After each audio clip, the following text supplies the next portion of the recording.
roll. Okay, so we've got a 45-minute circuit today. As always on Monday, we're working on stability through your glutes and your trunk. So what obviously connects those two parts is your core, okay, your deep core muscles,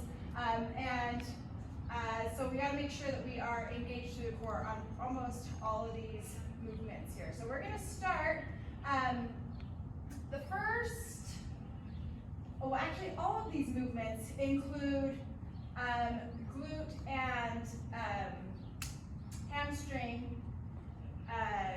activation. So we're working on those as we work on trunk stability as well. So you'll see that as we start in this reverse plank with a plate pullover. So we're going to be on our backs to start. We're driving the hips up. Remember, in that reverse plank, we want the legs to be straight as possible. If you find yourself unable to do this, you can bend your knees to make it a little bit easier. But if you can, try to straighten out those knees, point the toes up towards the ceiling, and then from there, we're going to draw on that belly button. Make sure you engage that core as you pull this plate all the way back and all the way up, just right in front of your face, okay? All the way back, touch the ground, engage that core as you pull that plate back up. We're going to be holding the reverse plank for 12 to 15 pullovers, okay? After that, we're going to go into an alternating single arm kettlebell row and adding a deadlift in between. So as we start, make sure you keep that kettlebell in nice and close to your body. So it's right between your feet. We're hinging back at the hips. We're keeping those shoulder blades engaged, core engaged as you go to row, because we want that nice flat and protected spine as you go to pull your kettlebell all the way up, back down to the ground before you hinge up with your deadlift, okay? We're gonna come down and switch sides. Again, I'm gonna think about activating all of those core muscles before I go to pull that kettlebell up, back down, and then deadlift up again, okay? So you're just gonna alternate those. We're gonna do a total of 12, so you'll end up doing 6 rows on each arm, okay? From that, we're gonna go into a ring push-up straight into a pike. So you can face the rings this way or have your feet towards the wall. It doesn't really matter. But we're gonna start in a plank on those rings. This is one of those where it is crucial for you to be able to engage your abdominals. If you're not able to do that, do these on the ground, okay? Because otherwise you're gonna have some lower back swing. You're gonna end up with some lower back pain. It's not worth it just to try to do these, okay? So if you can though, we want hips and shoulders to be nice and level as you come down into your push-up and all the way back up.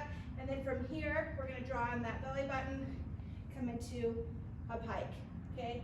All the way back down into your push-up, nice and stable through your press as you come back into your pike.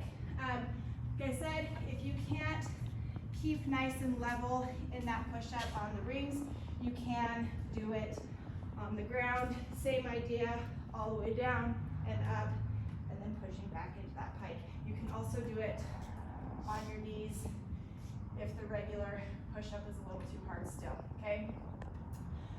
From there, we're gonna go into a box jump, just a regular box jump. Remember, we are driving with the hips when we come onto the box.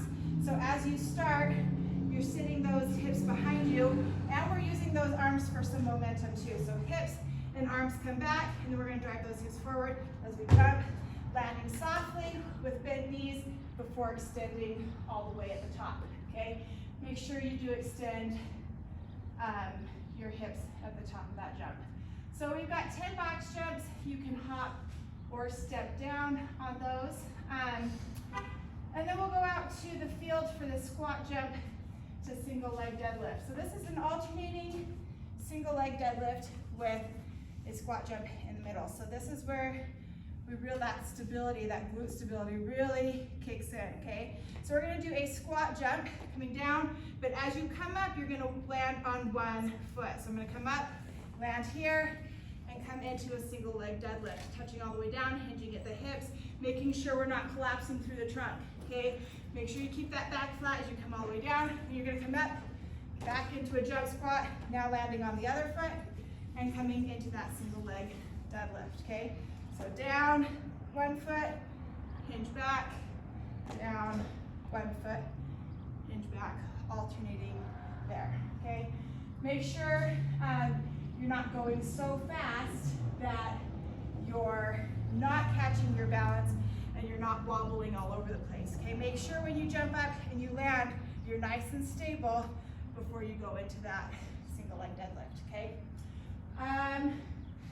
So again, alternating those for 12, 6 on each side. And then we've got a sandbag walking lunge. Sandbag is going to be in the back rack position, so back here on your shoulders.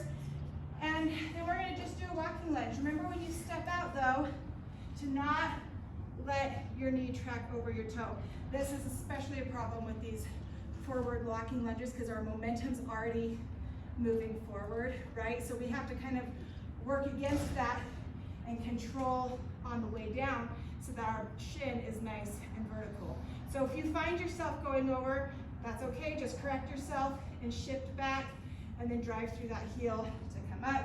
We're gonna step out, control that knee on the way down so we have that nice vertical shin. So we're gonna do a total of 16.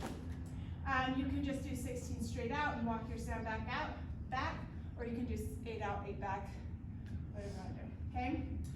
And then we've got a lateral shuffle, followed by a plank walk. We're doing this twice so that we can shuffle and plank walk both directions, okay?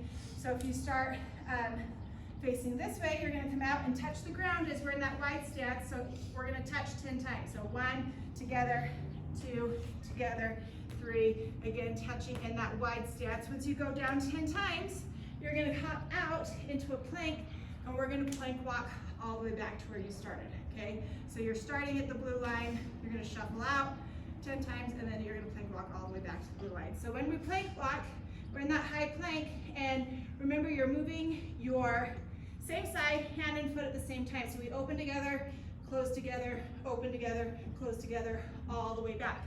Once you get back, we'll switch, and now you're gonna shuffle this way, you're switching directions 10 times, like walking back. Does that make sense? When we're done with that, we've got 30 seconds of mountain climbers.